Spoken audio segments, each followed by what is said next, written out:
TRS నాయకులు వాసుదేవ్ రెడ్డి గారు మనతో పాటు స్టూడియోలో ఉన్నారు. అలాగే మనతో పాటు రాజకీయ విశ్లేషకులు, సీనియర్ రాజకీయ విశ్లేషకులు పాపారావు గారు మనతో పాటు జూమ్లో జాయిన్ అవుతున్నారు. నమస్తే ఇద్దరికి కూడా. ముందుగా వాసు గారు, మనం చూస్తూ ఉన్నాం పాలమూరులో అరాచక పర్వం అంటూ ఒక కీలకమైన వార్త ఈరోజు మనకు కనిపిస్తోంది. 2 ఏళ్లలో పూర్తిగా ముఖ్యమంత్రి సొంత జిల్లా అతలాకుతలమైందనే అంశాన్ని ప్రధానంగా మనం ఇక్కడ చూస్తూ ఉన్నాం.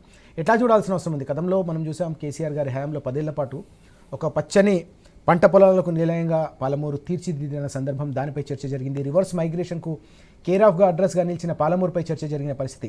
ఇప్పుడు ఈ 2 ఏళ్లుగా పాలమూరులో వరుసగా జరుగుతున్న పరిణామాలు, ఆకృత్యాలు, దాడులు, దౌర్జన్యాలు అంటూ ఈ వార్తను మనం ఎట్లా అర్థం చేసుకోవాలి? ఈ పరిణామాలని మనం ఎట్లా చూడాలి? గుడ్ మార్నింగ్ అండి. మీకు అదేవిధంగా ప్యానల్లో పాల్గొంటున్న పాపారావు గారికి, ప్రేక్షకులందరికీ కూడా గుడ్ మార్నింగ్. ఈరోజు ఇంటర్మీడియట్ పరీక్షలు రాస్తున్న ఇంటర్మీడియట్ పిల్లలందరికీ కూడా ఆల్ ది బెస్ట్ చెప్తూ, ముఖ్యంగా మనం ఒకసారి మళ్ళీ పాలమూరు ఘటన కనుక మనం గుర్తు చేసుకుంటే సీతారామరాజు గారు ప్రధానంగా ఈ 2.5 సంవత్సరాలు అవుతుంది వీరు అధికారంలోకి వచ్చి. నాటి నుండి నేటి వరకు కనుక మనం పరిశీలిస్తే ఒక ప్యాక్షన్కి అడ్డగా మారినట్టుగా అనిపిస్తూ ఉన్నది పాలమూరు జిల్లా. అది ముఖ్యంగా ముఖ్యమంత్రి గారి సొంత జిల్లా. నేను ఎందుకు ఈ మాట అంటున్నానంటే, మన కళ్ళ ముందు ఉన్నాయి, ఇప్పుడు ఘటనలు మన కళ్ళ ముందు ఉన్నాయి. ఇవాళ ఈ కుమ్మెర అనే ఘటన, చిన్న పాప, జస్ట్ 2-3 months పాపను అక్కడ కాంగ్రెస్ నాయకులు ఏదో అది తంతే ఆమె చనిపోయింది, ఇది కులానికి అంటగట్టిండ్రు, అది ఒక చర్చ నడుస్తూ ఉన్నది. రాష్ట్ర వ్యాప్తంగా డీజీపీకి కంప్లైంట్ ఇచ్చారు. మన పార్టీ నుంచి కూడా శ్రీనివాస్ గౌడ్ గారు కూడా డీజీపీ గారిని కలిసి వారిపైన చర్యలు తీసుకోవాలంటున్నారు. అసలు గమ్మత్ ఏంటంటే, ఏ ఘటన జరిగినా ఈ రాష్ట్రంలో అధికార పార్టీ ఎవరిని బెదిరించినా లేకపోతే ఎవరి మీద చిందులేసినా అరే వారి మీద కేసులు ఉన్నాయి. ఈ ఉదాంతం కూడా దానికే ఉదాహరణ. ఇవాళ ఇదే మహబూబ్ నగర్ జిల్లాలో మొట్టమొదట అధికారంలోకి వచ్చినాక 6 నెలలు అయిందో కాలేదో శ్రీధర్ రెడ్డిని, అది జూపల్లి నియోజకవర్గం సంబంధించిన ఆ నియోజకవర్గంలో శ్రీధర్ రెడ్డిని అతి దారుణంగా చంపిండ్రండి అక్కడ. అది ఇప్పటి వరకు అక్కడ చర్యలు తీసుకోలేదు. అక్కడ పోలీసు యంత్రాంగం చంపిన వారిపై ఇప్పటి వరకు చర్యలు లేవు. కేసు నమోదైంది కానీ చర్యలు లేవు. ఇదే కాకుండా ఇవాళ ఇంతకుముందు మీరు ఇంట్రోలో వార్తలు చదువుతున్నప్పుడు కూడా నేను విన్నాను, ఇవాళ ఈ రాష్ట్రంలో ప్రధానంగా వారి జిల్లాకు సంబంధించి ఇవాళ ఇథనాల్ ప్రాజెక్టు గురించి కూడా పెద్ద ఎత్తున రైతులు ఆందోళన చేస్తే దాదాపుగా 125 మందిపై రైతులపై కేసులు పెట్టిండ్రండి, జైళ్ళకు వెళ్ళిన వాళ్ళు. లగచర్ల ఘటన ఏంది మనం చూసినాం కదా. లగచర్ల ఘటనలో అరే అంటే ప్రజలకు వ్యతిరేకంగా నిర్ణయాలు తీసుకొని వ్యతిరేకించిన సందర్భంలో వాళ్ళపైన దాడులు చేస్తూ రైతులకు అరెస్ట్ చేయడమే కాకుండా జైళ్లకు పంపించడమే కాకుండా రైతులకు బేడీలేసిన సందర్భం కూడా చూసినాం కదా 2 సంవత్సరాలలో ఈ రాష్ట్ర ప్రభుత్వం. అంటే ఏం జరుగుతుంది రాష్ట్రంలో? హత్యా రాజకీయాలు ప్రోత్సహిస్తున్నారా? అంటే నీ యొక్క రాజకీయ సీనియారిటీ, నీ రాజకీయ గురువు చంద్రబాబు నాయుడు గారి నాయకత్వంలో మీరు వారు అవన్నీ మనం హత్యా రాజకీయాలు ఎక్కువ చూస్తామండి. రాయలసీమ జిల్లాలో మనం చోటు చేసుకున్న సందర్భంలో చూస్తాం. ఎన్నికలు జరిగినప్పుడు చూస్తాం, సర్వసాధారణంగా ఆ తర్వాత జరిగిన గొడవలు కూడా చూస్తాం. కానీ ఇవాళ తెలంగాణ రాష్ట్రంలో అదే పరంపర కొనసాగుతూ ఉన్నది. ఇవాళ మహబూబ్ నగర్ ఘటనలో జరిగిన 1-2 కాదు, అనేక ఘటనలు కూడా ఈ మహబూబ్ నగర్లో జరిగినా కూడా విధంగా అసలు ఈ రాష్ట్రంలో పోలీసు వ్యవస్థ ఉన్నదా? డీజీపీ గారు చెప్తారు కదా, మాకు రెడ్ బుక్, పింక్ బుక్ లేదు, కాకి బుక్ అని చెప్తారు కదా. మరి కాకి బుక్ ఉంటే ఎందుకు దోషులను మీరు పట్టుకుంటలేరు? ఇప్పుడు ఒక పక్కనో ఇది ఇష్యూ జరిగింది, అక్కడ మొత్తం బీసీ సంఘాలు అదేవిధంగా రాజకీయ పార్టీలు చర్యలు తీసుకోవాలంటే ఇప్పటి వరకు జరిగి 48 గంటలు అవుతున్నది, ఎవరిపైన చర్యలు తీసుకోలేదు, కేసు నమోదు చేయలేదు. అంటే ఎవరికి భయపడతా ఉన్నారు మీరు? అంటే దీని వెనుక ముఖ్యమంత్రి గారు ఉన్నట్టు స్పష్టంగా కనిపిస్తూ ఉన్నది. ఆ గుండాల వెనుక ఎవరైతే ఆ యొక్క చిన్న పసిగుట్టును చంపిన, కాలుతో తన్ని చంపిన ఘటన వెనుక ముఖ్యమంత్రి గారు ప్రోద్బలం ఉన్నట్టే కనిపిస్తూ ఉన్నది కదా. మీరు చర్యలు తీసుకుంటలేరంటే అదే భావిస్తారు ప్రజలతో, మేము కూడా అదే భావిస్తాం. సో ఒక పక్క మహబూబ్ నగర్ ఘటన చూస్తే ఇవాళ హృదయ విదారకమైన ఘటన అండి. వాళ్ళు ఇప్పుడు అక్కడ నిరసనలు చేస్తూ ఉంటే రాష్ట్ర ప్రభుత్వం ముఖ్యమంత్రి గారు ఇప్పుడు 45 గంటలు ఒక ప్రకటన చేయడండి, కనీసం ఖండించడా? కాంగ్రెస్ నాయకులు, ఆ జిల్లాల మంత్రులు ఖండించరా? ఇదేంది? అంటే ఒక ప్రతిపక్ష పార్టీ లేకపోతే బీసీ సంఘాలు వీళ్ళే మాట్లాడాలా? జరిగిన హృదయ విదారకమైన ఘటన పట్ల కనీసం మానవత్వం లేని నాయకత్వం ఎలా జిల్లాలో ఉన్నట్టు కనిపిస్తూ ఉన్నది. ముఖ్యమంత్రి గారు ఇప్పటికి సొంత జిల్లాలో జరిగితే ఇప్పటి వరకు మాట్లాడలేదండి దాని మీద. ఒక ప్రెస్ నోట్ కూడా పంపలే కనీసం విచారిస్తూ. అంటే ఈ విధంగా అంటే వీరి యొక్క ఆలోచన తీరు ఎట్లా ఉన్నదంటే అన్నీ ఈ ఘటనే కాదు, అనేక ఘటనలు ఈ మహబూబ్ నగర్లో జరిగిన ఘటనలు ఒక్కొక్కటిగా నేను రెండు మూడు విషయాలు మీకు వివరిస్తాను. అప్పుడు కొండారెడ్డిపల్లికి సంబంధించి వీరి సొంత గ్రామం కొండారెడ్డిపల్లిలో ముఖ్యమంత్రి మీద మాట్లాడితే అక్కడ మాజీ సర్పంచ్ ఆయన పేరు సాయిరెడ్డి, మాజీ సర్పంచ్ ఆత్మహత్య చేసుకున్న లెటర్ రాసి ఆత్మహత్య చేసుకున్నాడు అక్కడ కొండారెడ్డిపల్లిలో సొంత గ్రామంలో. సో అయినా కూడా అక్కడ చర్యలు ఉన్నాయి, బ్రదర్స్ మీద చర్యలు ఉన్నాయి. ఆ తర్వాత ఈ రాష్ట్రంలో మొత్తం రైతులకు రుణమాఫీ జరిగిందని చెప్తే నీ కొండారెడ్డిపల్లి సొంత గ్రామంలోనే రైతులకు రుణమాఫీ జరగలేదని చెప్పి దాని మీద జర్నలిస్టులు ఇద్దరు మహిళా జర్నలిస్టులు ఆడికి పోతే అకారణంగా వాళ్ళపై చేసుకోవడం కాకుండా అరెస్ట్ చేసి వాళ్ళ మీద దౌర్జన్యకాండకు దిగిరండి అక్కడ కాంగ్రెస్ నాయకులు. మన ఈ యూట్యూబ్ జర్నలిస్టులు అదేవిధంగా మన టీ న్యూస్కి సంబంధించిన వాళ్ళు కూడా పోయినారు అక్కడికి. సో సరిత యాదవ్ ఇంకా మిగతా వాళ్ళు కూడా పోయినప్పుడు అంటే ఇట్లా ఏం జరుగుతూ ఉన్నది రాష్ట్రంలో? ఈ ఫ్యాక్షన్ పాలనను ఈ రాష్ట్రంలో కొనసాగించాలని రేవంత్ రెడ్డి గారు ఆలోచన చేస్తూ ఉన్నాడా? అంటే 1-2 ఘటనలు కాదండి, ఇట్లా మహబూబ్ నగర్ జిల్లాలో జరిగిన అనేక ఘటనలు ఇవాళ మన కళ్ళ ముందు కనిపిస్తూ ఉన్నది. కానీ ఒక్కొక్కటిగా ఇంకా చెప్పుకుంటూ పోతే బాగున్నాయి. ఇప్పుడు ఈ మన జోగులాంబ గద్వాల జిల్లాలో రైతుల మీద అరాచకాలు ఇవన్నిటిని కూడా ఒక్కొక్కటిగా చూస్తూ ఉంటే మొత్తానికైతే ఈ రాష్ట్రంలో జరుగుతున్న ఈ అరాచక పర్వాన్ని, ఈ దుశ్శాసన పర్వాన్ని ఇలా ప్రజలందరూ కూడా ఈసరించుకుంటా ఉన్నారు. ఈ రాష్ట్ర ముఖ్యమంత్రి ఏం జరుగుతూ ఉన్నది, అసలు ఈ రాష్ట్ర ముఖ్యమంత్రి పరిపాలన మీద పట్టున్నదా లేదా? ఉంటే ఈయనే స్వయంగా రాష్ట్ర హోంశాఖ మంత్రి కదా, మరి రాష్ట్ర హోంశాఖ మంత్రిగా ఉండి ఇవాళ ఇట్లాంటి ఘటనలు జరుగుతున్న సందర్భంలో స్పందన పక్క పెట్టండి కనీసం. ఒక్క మహబూబ్ నగర్ జిల్లా కాదు, ఇది ప్రతి జిల్లాలో జరుగుతున్న ఘటనలుగా అనేక సందర్భాల్లో మన కళ్ళకు ముందు కనిపించింది. మున్సిపల్ ఎన్నికల్లో వీరు చేసిన అరాచక పర్వం కూడా చూసినాం కదా. నేను ఆ సబ్జెక్ట్ మళ్ళీ నేను మాట్లాడతాను. కానీ మన మున్సిపల్ ఎన్నికల్లో చూసినాం కదా ఏం జరిగిందో, ఏం చేస్తూ ఉన్నారో పోలీసు వ్యవస్థను అడ్డంగా పెట్టుకొని. అంటే చట్టం వీరికి చుట్టమైనట్టే కనిపిస్తూ ఉన్నది అధికార పార్టీకి, లేకపోతే ఎందుకు చర్యలు తీసుకోరండి? సో కాబట్టి ఇవాళ మేము బీఆర్ఎస్ పార్టీగా డిమాండ్ చేస్తూ ఉన్నాము, ఈ రాష్ట్ర ప్రభుత్వం జరిగిన కుమ్మెర ఘటన పైన విచారం వ్యక్తం చేయడమే కాకుండా దోషులపైన కఠినమైన చర్యలు తీసుకోవాలని మేము డిమాండ్ చేస్తున్నాం. ఇప్పటికీ స్పందించని రాష్ట్ర ముఖ్యమంత్రి, ఆ జిల్లా మంత్రివర్గం ఎందుకు మాట్లాడతలేదు? దీని వెనుక మీ హస్తం ఉన్నదా? సో వీటన్నిటి మీద ఇలా రాష్ట్ర డీజీపీ గారు దీని మీద చర్యలు తీసుకోవాలని మేము డిమాండ్ చేస్తాను. తప్పకుండా చర్యలు తీసుకోకుండా తప్పకుండా బీఆర్ఎస్ పార్టీ ఆ కుటుంబానికి అండగా ఉంటుంది. ఇవాళ మా పార్టీ వర్కింగ్ ప్రెసిడెంట్ గారు కూడా అక్కడికి పోయి వారికి ఆ కుటుంబానికి అండగా నిలవడానికి బయలుదేరుతున్న సందర్భం కూడా కనిపిస్తున్నది. ఇప్పటికే మా పార్టీ అక్కడ ఉన్న నాయకులు, మాజీ మంత్రులు కూడా ఆ ఘటన పట్ల తీవ్ర విచారం వ్యక్తం చేసిండ్రు, ఆ పార్టీ కుటుంబానికి అండగా నిలిచిండ్రు. న్యాయబద్ధంగా చర్యలు తీసుకోవాలని డిమాండ్ చేస్తూ ఉన్నాం మేము.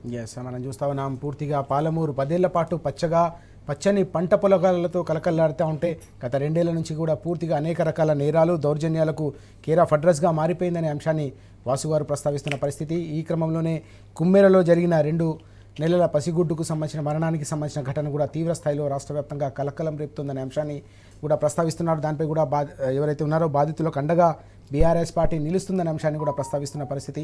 వాసుగారు మనం చూస్తున్నాం, వాస్తవానికి ఇందులో చాలా కీలకమైన అంశం. ఈరోజు కేటీఆర్ గారు కూడా అక్కడికి వెళ్తున్న సందర్భం మనం చూస్తున్నాం. రాష్ట్ర వ్యాప్తంగా కూడా ఇలాంటి సంఘటనలు పంచాయతీ ఎన్నికలను మొదలుకొని ఇటీవల జరిగిన మున్సిపల్ ఎన్నికల దాకా కూడా అనేక సందర్భాల్లో అనేక రకాల దౌర్జన్యాలు జరిగిన పరిస్థితిని మనం చూసాం. ఇక పాలమూరులో జరుగుతున్న మొత్తం పరిణామాలను మనం ఇంకా కూడా ఎట్లా అర్థం చేసుకోవాల్సిన అవసరం? ఇవాళ ఒకటైతే వాస్తవం సీతారామరాజు గారు, పాలమూరు జిల్లాలో శాంతి భద్రతలు కరువైనాయి.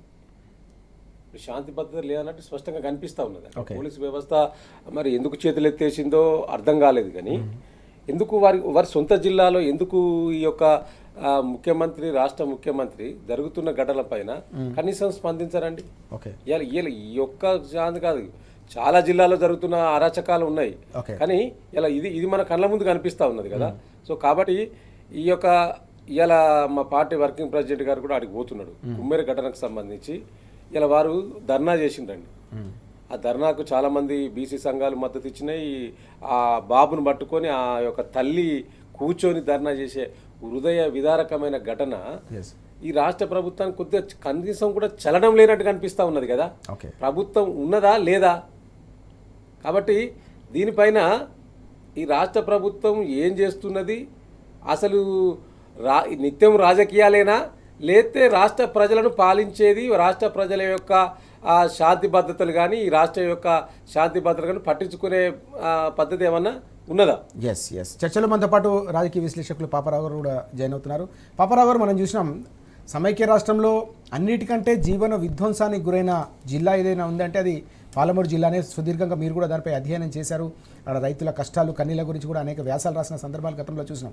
10 ఏళ్ల పాటు అక్కడ మనం వలసల జిల్లాను ఒక పచ్చని జిల్లాగా అనేక పంట పొలాలు అలాగే ఇరిగేషన్ ప్రాజెక్టులను కంప్లీట్ చేసి రివర్స్ మైగ్రేషన్ కేర్ ఆఫ్ అడ్రస్గా నిలిచింది. ఇప్పుడు మరోసారి పాలమూరులో పూర్తిగా అరాచక పర్వం కొనసాగుతుందనే అంశాన్ని ఇప్పుడు మనం చూస్తున్నాం. 2 ఏళ్లుగా జరుగుతున్న వరుస ఘటనలు, తాజాగా కుమ్మేరలో జరిగిన ఘటన కూడా అందరినీ తీవ్రంగా కలిచివేస్తుందనే అంశాన్ని ఇంతకుముందే వాసు గారు కూడా ప్రస్తావించిన పరిస్థితి. ఎట్లా చూడాలి మొత్తం వరుసగా జరుగుతున్న ఈ పరిణామాలన్నింటినీ ఎట్లా చూడాల్సిన అవసరం అది? మామూలుగా రేవంత్ రెడ్డి గారు తన పాలన గురించి ప్రజాపాలన అనే పేరు పెట్టుకొని చెప్పుకుంటుంటారు. అయితే దానిలో ఒక చిన్నది సైలెంట్గా ఆయనలో అనుకుంటారేమో లోపల ప్రజా కంటక పాలన. ఆ కంటక అనేది మధ్యలో వినపడకుండా అశ్వత్థామ అలాగా సౌండ్ వినపడకుండా ప్రజాపాలన చెబుతుంటాడు. లోపల ఆయనకి తెలుస్తుంది రాక్షస పాలన చేస్తున్నాను అనేది. నేను స్వతహాగా ఆయన ప్రవృత్తి అలాంటిది అని ఇప్పుడు అర్థమవుతుంది. ఆయన ప్రవృత్తి అలాంటిదే. మేకవన్నే పులిలాగా ఈరోజు రకరకాలైనటువంటి నీతులు లేకపోతే రకరకాలైనటువంటి అడియాసలు ఆశలు చూపించి జనాన్ని మోసగించి అధికారంలోకి వచ్చిన రేవంత్ రెడ్డి పదే మహబూబ్ నగర్ జిల్లాలో ఈ జిల్లా వాడిని నేను, ఈ జిల్లా నుంచి మొదట ముఖ్యమంత్రి అయిన వాడిని, మన జిల్లాలో మొట్టమొదటిసారిగా ముఖ్యమంత్రి అయిన వ్యక్తిని నేనే, ఇట్లా రకరకాలైనటువంటి ఒబ్బేసి చేసి మహబూబ్ నగర్ ప్రజలను ఈరోజు తేరుకుంటున్న కేసీఆర్ గారి పాలనలో వలసలు ఆగిపోయింది. ఆగిపోవటమే కాదు, మహబూబ్ నగర్ నుంచి బాంబే వలసలు ఆగటమే కాదు, హైదరాబాద్ వలసలు కూడా ఆగింది. ఎందుకంటే ఆటో వాళ్ళు చాలా మంది హైదరాబాద్లో మహబూబ్ నగర్ నుంచి ఉండేవాళ్ళు, వాళ్ళ రాక కూడా తగ్గింది. ఎందుకంటే వాళ్ళల్లో చాలా మంది అక్కడ 2-3 రోజులు వ్యవసాయ పాలన చేసుకొని ఇక్కడ మిగతా 2-3 రోజులు 4 రోజులు ఆటో తోలుకునేవాళ్ళు. సీజన్లో అన్ సీజన్లో లాగా రకరకాలుగా జరిగేది. ఎప్పుడైతే నీళ్లు వచ్చినాయో కేసీఆర్ గారు వచ్చిన తర్వాత చాలా చోట్ల వాళ్ళు వ్యవసాయం మీద ఆధారపడి బతకడానికి ఆస్కారం పెరిగిన తర్వాత హైదరాబాద్లో అసలు ఉండటం తగ్గించేశారు వాళ్ళు. మళ్ళీ ఇప్పుడు కనపడుతున్నారు హైదరాబాద్లో.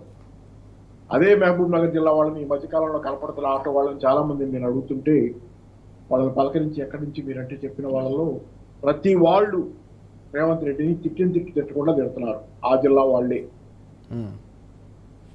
ఏంటంటే పరమ దుర్మార్గమైనటువంటి, అంటే తల్లిపాలు తాగి రొమ్ము గుద్దిన అంటారు కదా, అలా జిల్లా పేరు చెప్పుకొని జిల్లా ప్రజల్ని మోసగిస్తున్నటువంటి, సొంత జిల్లా ప్రజల్ని మోసగిస్తున్నటువంటి తీరు.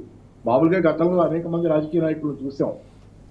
వాళ్ళు రాష్ట్రం అంతా పాలన బాగున్నా లేకపోయినా తన నియోజకవర్గాల్లో తన ప్రాంతాన్ని అభివృద్ధి చేసుకునేవాళ్ళు. మళ్ళీ గెలవాలి కదా, ఇక్కడ నాకు అవసరం ఉందని. ఏ ఉత్సవం నీచం లేనటువంటి పరిస్థితి ఇక్కడ. తన సొంత జిల్లాని, ఏ జిల్లా పేరు చెప్పుకుని అయితే తన అధికారంలోకి రావడం కోసం తాపత్రయపడ్డాడు, ఆ జిల్లాని ఈరోజు స్వయంగా ముచ్చుతున్నటువంటి పరిస్థితి ఈరోజు ఉంది. ఒక రకమైనటువంటి దుర్మార్గం కాదు, ఒక రకమైన దుర్మార్గం కాదు. పాలమూరు కంటతడ్డి తెప్పించే కథ అది. ఎవరికైనా కానీ గుర్తొస్తేనే పాలమూరు గురించి నాకు కూడా గుర్తు. 20 ఏళ్ల క్రితం అనుకుంటూ సుమారుగా పాలమూరు కరువు వచ్చినప్పుడు, పాలమూరులో చాలాసార్లు కరువు ఉండేది. ఎప్పుడు ఎండాకాలం వస్తే అసలు తిండికి లేక అంబలి కేంద్రాలు పెట్టే పరిస్థితి. ఆ సందర్భంలో అప్పట్లో కేసీఆర్ గారు కూడా ఆ మధ్య ప్రస్తావించారు, కమ్యూనిస్ట్ పార్టీలు అక్కడ అంబలి కేంద్రాలు పెడితే నేను కూడా కొంత నా చేతైనంత ఆ రోజు ఉద్యోగం చేస్తునేవాడిని, డబ్బులు ఇచ్చింది. అట్లాంటి కన్నీళ్లు తెప్పించే కథ పాలమూరుది. ప్రవహిస్తుంటే అక్కడ నీళ్లు లేక కష్టాల్లో కన్నీళ్లలో ఇబ్బంది పడుతున్నటువంటి జిల్లాగా రోజు అది ఉండేది.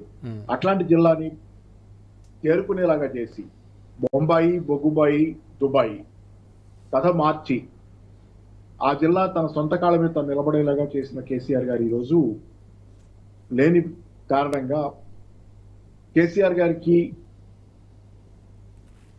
గారి కంటే కూడా ఎక్కువ నేను ఇస్తాననే వాగ్దానాలు రకరకాలుగా చేసి అమాయకమైనటువంటి జనాల్ని మోసం చేసి అధికారంలోకి వచ్చి రేవంత్ రెడ్డి చేస్తున్న పాలనలో ఈరోజు అంటే ప్రజలు చాలా ఆగ్రహంగా ఉన్నారు. ఎప్పుడు ఈ పాలన వదిలిపోద్దా, ఇంకా 3 ఏళ్ళు అంటేనే భయపడుతున్నారు. ఇంకా 3 ఏళ్ళు ఈ పాలన ఉందంటేనే తలుచుకుంటేనే భయపడే పరిస్థితి. ఎందుకు చూడండి, ఇక్కడ లగచర్ల నుంచి ఈ రోజు దాకా సీక్వెన్స్ చూస్తున్నాం ఈ 2 ఏళ్ల కాలంలో. ఇలా చెప్పారు మన వాసుదేవ్ రెడ్డి గారు, ఘటనలు జరగటం, అక్కడ సర్పంచ్ ఒక ఆయన ఆత్మహత్య చేసుకునే పరిస్థితి, పెద్ద ఆయనతో పాటుగా తర్వాత విజయారెడ్డి గారు బెర్రర్ టీవీ వెళ్తే వాళ్ళు సర్వే చేద్దామని వెళ్తే అక్కడ వాళ్ళ మీద దాడి చేసే ప్రయత్నం, ప్రాణాలు పోతాయనే భయంలో వాళ్ళని వేటాడి చివరికి పోలీస్ స్టేషన్ దగ్గర మొత్తం మీద ఏదో వాళ్ళు బయటపడ్డ పరిస్థితి.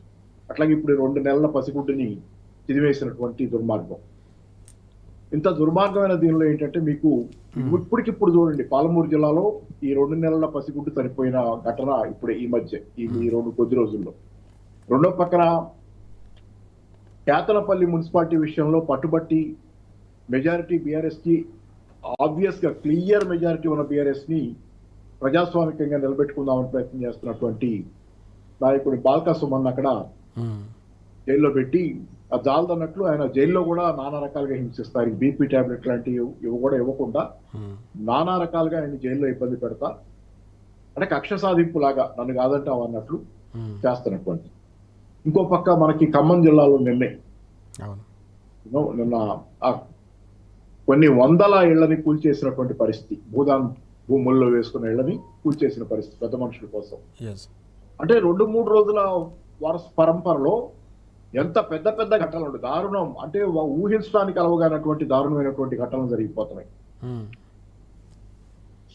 ఖమ్మం జిల్లాలో జరుగుతున్న ఘటనని ప్రశ్నించడానికి వెళ్తున్న జర్నలిస్టులని రోడ్డు మీద ఎన్ని వీడియోలు సర్క్యులేట్ అవుతానే ఉన్నాయి. పోలీసుల చేత వాళ్ళని ప్రివెంటివ్ డిటెన్షన్ అని, ప్రివెంటివ్ అరెస్ట్, లేకపోతే జర్నలిస్టులు ఏం చేస్తారు, జర్నలిస్టుల దగ్గర ఏమున్నాయని వాళ్ళు ఏం హింస చేయడానికి వెళ్తున్నారని వార్త కవర్ చేయడానికి వెళ్తున్నారు, లేకపోతే అక్కడ అండగా ఉండటానికి మోరల్ గా మేము ఉన్నాము పర్వాలేదు బయలుదేరు దానికి ప్రివెంటివ్ అరెస్టులు చేయటం. ఇంత దుర్మార్గమైన పాలన 2-3 రోజుల వ్యవధిలోనే ఇన్ని అత్యాచారాలు, ఇన్ని దుర్మార్గాలు జరుగుతున్నటువంటి పాలనగా, ప్రజా కంటక పాలనగా ఈ రోజు రేవంత్ రెడ్డి పాలన ఉంది. దీన్ని చూసి రేవంత్ రెడ్డి ఇట్లాంటి పాలన చూసి అక్కడ రాహుల్ గాంధీ సంబరపడుతున్నాడు. ఖర్గే సర్టిఫికెట్లు ఇస్తున్నారు, పెద్ద మనిషి ఆయన, మామూలుగా ఆయన కూడా సర్టిఫికెట్లు ఇచ్చే పరిస్థితి. అంటే దానిలో మనకి తెలిసిందే కదా, ఈ మధ్య కాలంలో కేరళ ఎన్నికలకో దేనికో మరి ఏ కారణమైనా కానీ హైకమాండ్కి మేము కావాలంటే తెలంగాణ మా కాంగ్రెస్ వాళ్ళు 1000 కోట్లు ఇవ్వగలం మేము అన్నట్లు మాట్లాడినటువంటి రేవంత్ రెడ్డి నిజంగా ఇస్తున్నాడేమో మరి. ముందు నుంచి మనకు తెలిసిందే కదా, తెలంగాణ ఒక ఏటీఎం గా మారింది కాంగ్రెస్ హైకమాండ్ అనేది. కాబట్టి వాళ్ళు నోరెత్తరు, డబ్బుల కట్టలు నోరు మూయిస్తున్నాయి. ఇక్కడ ప్రజల బాధలు, ఆక్రోశం, ఆవేదన వాళ్ళకి చెవులకి ఎక్కటల్లా. కాబట్టి ప్రతీకారం తీర్చుకుని తెలంగాణ.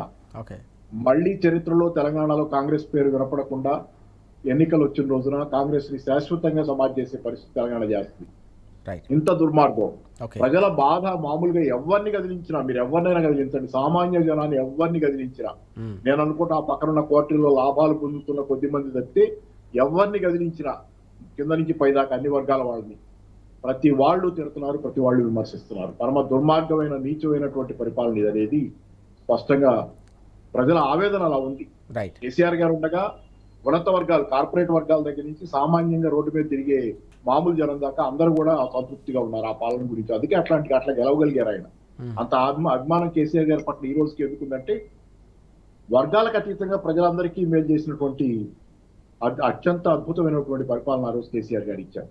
ఈ రోజు వర్గాలకు అతీతంగా సమస్త జనుల్ని హింస పెడుతున్నటువంటి పాలన ఈ రోజు నడుస్తుంది. తన చుట్టూ ఉన్న కోటరీలో కొద్దిపాటి మంది నొల్లుకోవటం తప్పితే ఈ పాలనలో ఇంకేం లేదనేది ప్రజలందరూ గ్రహించారు.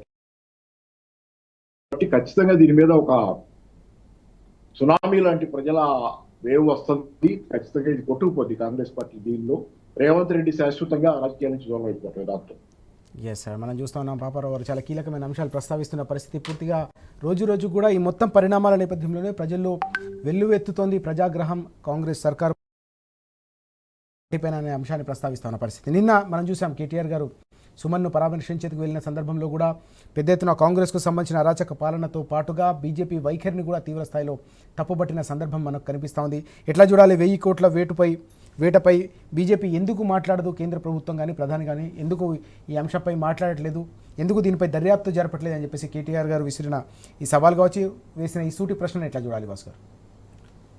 ఇవాళ ఈ రాష్ట్రంలో బీజేపీ కాంగ్రెస్ కుమ్మక్కు రాజకీయాలు నడుస్తున్నట్టు స్పష్టంగా కనిపిస్తున్నది. చోటే బాయ్ బడే బాయ్ బంధం ఇంకా బలంగా పోతా ఉన్నది. దానికి నిదర్శనమే అనేక ఘటనలు ఉన్నాయి. ఇవాళ ఒక రాష్ట్ర ముఖ్యమంత్రి స్వయంగా 1000 కోట్లు గాంధీ కుటుంబానికి ఇవ్వాల్సి వస్తుంది, మనమంతా కూడా చేయాలి అని చెప్పి స్టేట్మెంట్ ఇస్తే ఇది ప్రజల సొమ్ము, ప్రజల కష్టార్జితం, ఎట్లా ఇస్తారు? ఆ స్టేట్మెంట్పై కనీసం స్పందించలేదండి బీజేపీ నాయకత్వం. ఈ రాష్ట్రంలో 8 మంది ఎమ్మెల్యేలు, 8 మంది ఎంపీలు, 2 కేంద్ర మంత్రులు ఉన్న బీజేపీ నాయకత్వం కనీసం అరే మీరు ఎట్లా తీసుకొస్తారు, ఎక్కడ దోచుకున్న సొమ్ము, ఎక్కడిది సొమ్ము అనే ఒక మాట కూడా బీజేపీ నాయకత్వం మాట్లాడలేదంటే మరి డెఫినెట్గా ప్రశ్నలు తలెత్తుతాయి కదా ప్రజల నుంచి వెళ్ళి.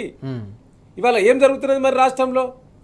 మీ యొక్క దేశ ప్రధానే ఈ రాష్ట్రంలో ప్రచారంకి వచ్చిన సందర్భంలో ఈ రాష్ట్రంలో ఆర్ఆర్ ట్యాక్సీ నడుస్తుందా అని చెప్పిండు. రేవంత్ రెడ్డి, రాహుల్ గాంధీ ట్యాక్సీ తెలంగాణ రాష్ట్రంలో కొనసాగుతుందని చెప్పిండు. మరి ఆర్ఆర్ ట్యాక్సీ నడిస్తే మరి చర్యలేవి? ఇది ప్రజానికం అడుగుతున్నది కదా. ఏంది మీ లోపాయికార ఒప్పందం, మీ రహస్య ప్రేమ ఏంది అంటే ఇవాళ ఈ 2 జాతీయ పార్టీలు ఒకటై ప్రాంతీయ పార్టీని కనుమరుగు చేయాలని ఒక కుట్ర దాగి ఉన్నది దీని వెనుక. ప్రాంతీయ పార్టీ కేసీఆర్ను లేకుండా చేయాలి రాజకీయంగా ఈ రాష్ట్రంలో, చేస్తే ఇద్దరం పంచుకోవచ్చు అని. ఒక్కటి సీతారామరాజు గారు మీరు గమనించండి, కాంగ్రెస్ పార్టీ ఎక్కడ అధికారంలో ఉంటే అక్కడ బీజేపీ రావడానికి అవకాశం ఉంటుందని చాలా విశ్లేషణలు చూసినాం మనం. అంటే ఇలా రాహుల్ గాంధీ గారు దేశంలో ప్రతిపక్ష నాయకుడిగా ఉన్నాడు కాబట్టే బీజేపీ అధికారంలో ఉంటుంది.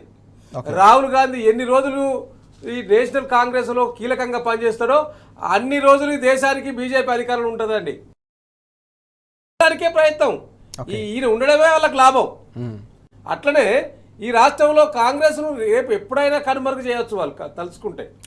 కాంగ్రెస్ ఉంటేనే వారికి, వారి పార్టీకి శ్రేయస్కారం అని భావిస్తారు కాబట్టే ఈ లోపాయికార ఒప్పందాలు పెట్టుకొని ఒకరికొకరు నువ్వు కొట్టినట్టు చేయి, నేను ఏడిసినట్టు చేస్తానే తీరులో కాంగ్రెస్ బీజేపీ సహకరించుకుంటున్నట్టు స్పష్టంగా కనిపిస్తూ ఉన్నది. మరి సహకరించకుండా దీనిపైన స్పందన ఏది? ఇలా ఒక్కటి కాదు, ఇలా మున్సిపల్ ఎన్నికల్లో కూడా అండి అరే నిస్సిగ్గుగా ఇలా కాంగ్రెస్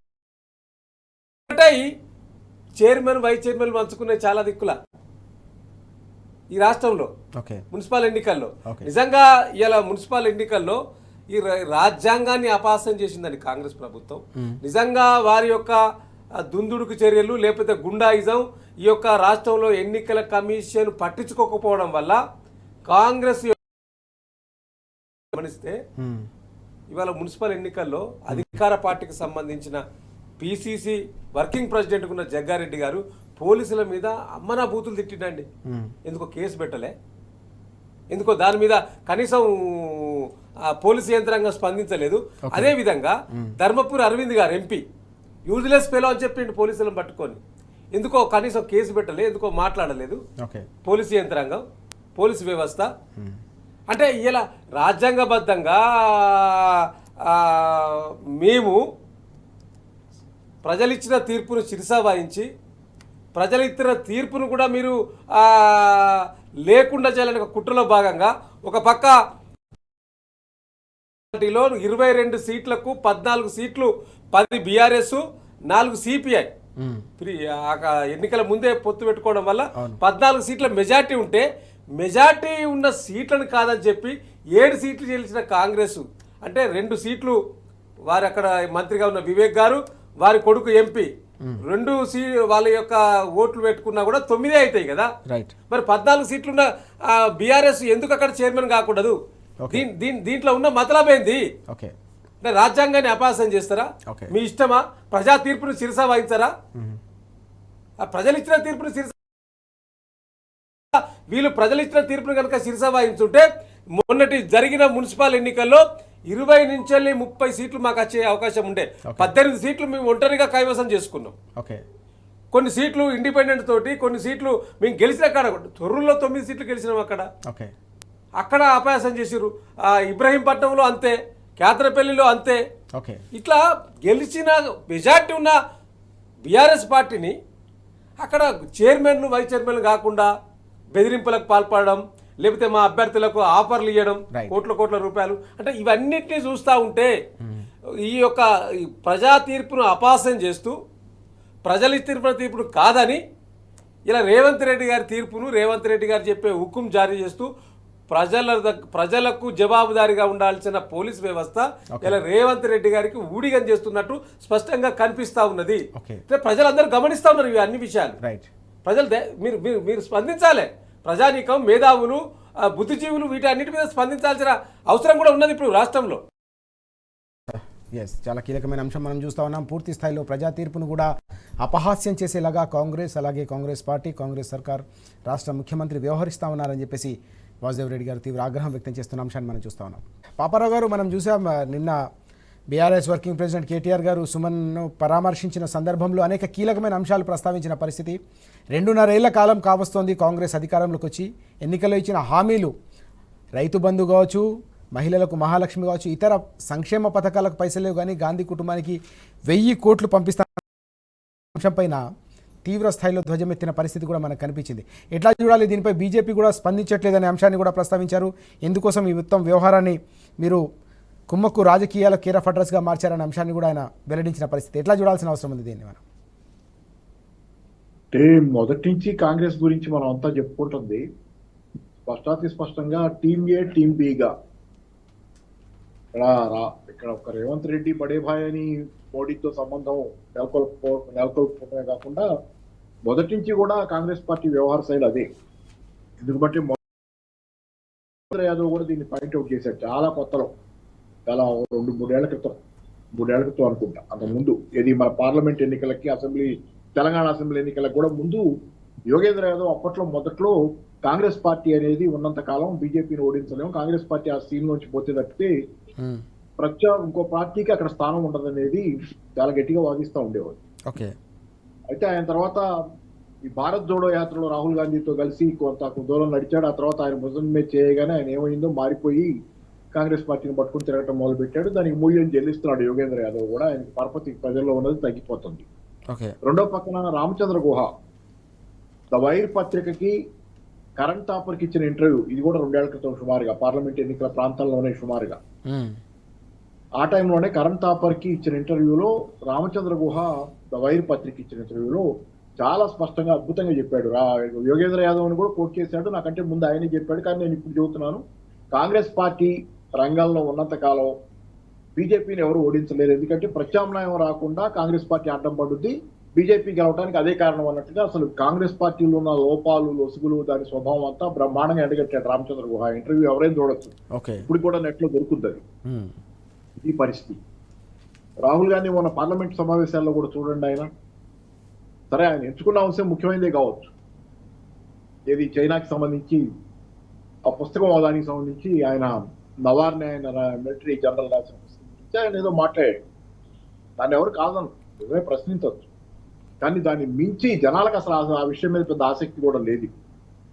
చైనా ఈ గొడవలు ఇప్పుడు దానికంటే ఎక్కువ సమస్యలు జనాలకి దేశంలోనే ఉన్నాయి. నిరుద్యోగం విపరీతంగా పెరిగిపోయింది. ధరల పెరుగుదల ఇప్పటికీ జనాన్ని ఎక్కడికి పోయి కదిలించండి మీరు, జనాలు ధరల గురించి మాట్లాడుతున్నారు, కొనుగోలు శక్తి పడిపోతుంది. ఈ మేజర్గా ఫీల్ అవుతున్నారు జనాలు. మొన్న పార్లమెంట్ ఎన్నికల్లో కూడా బీజేపీని 240కే పరిమితం చేసిన జనాల కారణం ధరల పెరుగుదల మేజర్. నెంబర్ 2 అప్పటికి నిరుద్యోగం. వీటి వల్లే బీజేపీని అంతకి కుదించారు జనం, సైజ్ తగ్గించి. ఈ విషయాలు ఇప్పటికి ఇంకా పెద్ద సమస్యలుగా ఉన్నాయి. ఇప్పటికి జనాలు చాలా తీవ్రంగా సతమతం అవుతున్నారు. మీరు సోషల్ మీడియాలో చూడండి, ప్రజలు ఏ రకంగా బీజేపీని విమర్శిస్తున్నారు అనేది మీకు ఒకప్పుడు ఇది లేదు. బీజేపీని అనాలంటే ఎవరైనా భయపడేవాళ్ళు, ఎందుకంటే అందరూ ఎగబడి సోషల్ మీడియాలో మిగతా వాళ్ళంతా తిట్టి కూర్చోబెట్టేవాళ్ళు. ఆ పరిస్థితి మారిపోయింది. సోషల్ మీడియాలో బీజేపీ వ్యతిరేక కామెంట్లు పెరిగిపోతున్నాయి. జనాలకి ధరల పెరుగుదల, నిరుద్యోగం ఇట్లాంటి సమస్యలు ఉంటే రాహుల్ గాంధీ డైవర్ట్ చేస్తాడు తెలివిగా, చాలా గొప్ప విషయం మాట్లాడుతున్నాడు. ఇది పరిస్థితి కాంగ్రెస్ పార్టీని. రాహుల్ గాంధీ టీం బి, ఆయన టీం ఏ. రేపు మరీ టీం ఏ బీజేపీ మరీ పరపతి కోల్పోయి ప్రజల్లో పూర్తిగా పలచబడిపోయి ఏ రకంగా గెలవలేని స్థితి వచ్చి ఓడిపోతే టీం బి రాహుల్ గాంధీ గెలిస్తే పర్వం. ఇదే నిరుద్యోగం, ఇదే ధరల పెరుగుదల, వీటిని వాళ్ళు ఏమి చేయలేదు. ఓకే. వాళ్ళ దగ్గర పరిష్కారం లేదు. అట్లాంటి పరిష్కారం ఉన్నటువంటి మరో ప్రత్యామ్నాయమే ఈ దేశంలో కేసీఆర్ గారి బీఆర్ఎస్ పార్టీ. ఆ రోజు కేసీఆర్ గారు బీఆర్ఎస్ పార్టీ పెట్టింది ఎందుకంటే తెలంగాణ రాష్ట్ర మేలు కూడా దానిలో ఉంది. తెలంగాణ సమస్యలు పరిష్కారం చేసుకోవటం కోసం కేంద్రంతో మంచిగా ఉందామని అనేక సంవత్సరాల పాటు బీజేపీతో తగాదా లేకుండా చాలా మంచిగా వ్యవహరిస్తా అన్నింటిలోనూ వాళ్ళకి అనుకూలంగా పోతా వచ్చారు కేసీఆర్ గారు. తెలంగాణ ఏదైనా మనకి తెలంగాణకి సాధించుకుందామని, పనులు సాధించుకుందామని. కానీ ఏం చేసినా తెలంగాణ పట్ల ద్వేషభావంతోనే మోడీ గారు ఆయన ప్రభుత్వం వ్యవహరిస్తుంటే చివరి 2 సంవత్సరాల కాలంలో టీఆర్ఎస్ ని ఫ్లోట్ చేయటం, మనం దేశవ్యాప్తంగా మనమే అధికారంలో ఉంటే తప్పితే మన సమస్యలు పరిష్కారం కావు, దేశ ప్రజల సమస్యల పరిష్కారం కానే దాని మీద బీఆర్ఎస్ పెట్టారు. ఎందుకంటే ఈ 2 పార్టీలు చేయవనే స్పష్టతతోనే ఒక కేసీఆర్ గారు చాలా స్పష్టంగా ఉన్నారు. ఆ రోజు అందరూ కలిసి ఒంటరి చేసి ఆయన వెళ్ళిపోతున్నారు. ఇంకా రకరకాల పార్టీలు రకరకాలుగా పొత్తులు పెట్టుకుంటున్నాయి, కాంగ్రెస్ తో అటు ఇటు పోతున్నారు. కానీ కేసీఆర్ గారు దృఢంగా నిలబడ్డారు బీఆర్ఎస్ పెట్టి, ఇద్దరికి వ్యతిరేకంగా. ఆ కారణం చేతనే తెలంగాణలో అంటే అది మోడీ వర్సెస్ రాహుల్, లేకపోతే బీజేపీ వర్సెస్ కాంగ్రెస్ గా పోలరైజేషన్ వచ్చి రావటం వల్లే 8 సీట్లు వాళ్ళు పంచుకున్నారు, పార్లమెంట్ సీట్లు, కాంగ్రెస్ బీజేపీ తెలంగాణలో. ప్రజలకు వాళ్ళ మీద అభిమానం ఉండి కాదు. ఆ ఎన్నిక జరిగిన ఎజెండా ఏంటంటే దాని తాలూకు బేసిక్ కంటెంట్ ఆ రోజు మోడీ వర్సెస్ ఎవరైతే అది అట్లా కాంగ్రెస్ కు వచ్చినాయి ఆ సీట్లు, 8 సీట్లు, బీజేపీకి 8 సీట్లు పోయినాయి. కాబట్టి అసలు దానికి అది బేసిక్ గా బీజేపీ బలం ఇంకోటి కాదు, తెలంగాణలో బలంగా ఉంది ఆ రోజు కూడా టీఆర్ఎస్. సో ఇది అందుకని ఏంటంటే కేసీఆర్ గారు చాలా ముందే ఆలోచించారు దీని గురించి, ముందే పసిగట్టారు ఆయన ఎవరి స్వభావం ఇది, వీళ్ళు వాళ్ళు ఒకటేనండి. దీనికోసమే ఆయన దేశవ్యాప్తంగా దీన్ని చేయాలని ప్రయత్నం చేశారు. ఆ ఎజెండా ఓడించడం, కేసీఆర్ గారిని ఓడించడం అంటే కేసీఆర్ గారి ఎజెండా ప్రజానుకూలమైన ఎజెండా, రైతుల అనుకూలమైన ఎజెండా. 24 గంటల విద్యుత్తు, రైతు బంధు, లేకపోతే రైతుల కోసం ఇంకొక వీలైతే కేంద్రంలో అధికారంలోకి వస్తే మినిమం సపోర్ట్ ప్రైజ్, ఇట్లా ఏదైనా కానీ ఆయన పెద్ద ఎత్తున రైతుల ఎజెండా పెట్టుకున్నారు. అది వీళ్ళకి నచ్చదు. దాని పేరు వీళ్ళు పెట్టే పేరు ఏంటంటే మోడీ గారు లాంటి వాళ్ళు రేవడీ కల్చర్ అని ఇంకోటి అంటారు. కాంగ్రెస్ పార్టీ గమ్ము నుండి చేసేటప్పుడు చేస్తుంది అదే పని. చాలా కీలకమైన అంశం మనం చూస్తూ ఉన్నాం. పూర్తిగా కాంగ్రెస్ బీజేపీ 2 కలిసి రాష్ట్రంలో కుమ్మక్కు రాజకీయాలు చేస్తూ ఉన్నాయనే అంశాన్ని పాపారావు గారు ప్రస్తావిస్తున్న పరిస్థితి మనం చూస్తున్నాం. ఈ క్రమంలోనే ఎందుకోసమే మొత్తం బీజేపీ మొత్తం వ్యవహారాలపై కేవలం ఆరోపణలు చేస్తుంది తప్ప ఇక్కడ కూడా విచారణలు జరపట్లేదనే అంశాన్ని కూడా పాపారావు గారు వెల్లడిస్తున్న విషయాన్ని మనం చూస్తూ ఉన్నాం. వాసు గారు, మనం చూస్తున్నాం కేసీఆర్ గారి పాలన అంటే ప్రతి ఒక్కరికి నిర్మాణాలు గుర్తుకొచ్చేవి. ఇప్పుడు ఎక్కడ చూసినా కానీ కూల్చివేతలు కనిపిస్తున్నాయనే అంశం ప్రజల్లో చర్చ జరుగుతుంది. ఓవైపు హైడ్రా మూసి ఇప్పుడు ఏకంగా ఖమ్మంలో కూడా పేదల ఇళ్లను నిన్న బుల్డోజర్లతో దండయాత్ర చేశారనే అంశం కూడా ఇవాళ కనిపిస్తుంది. ఎట్లా చూడాలి ఈ మొత్తం విషయాలని?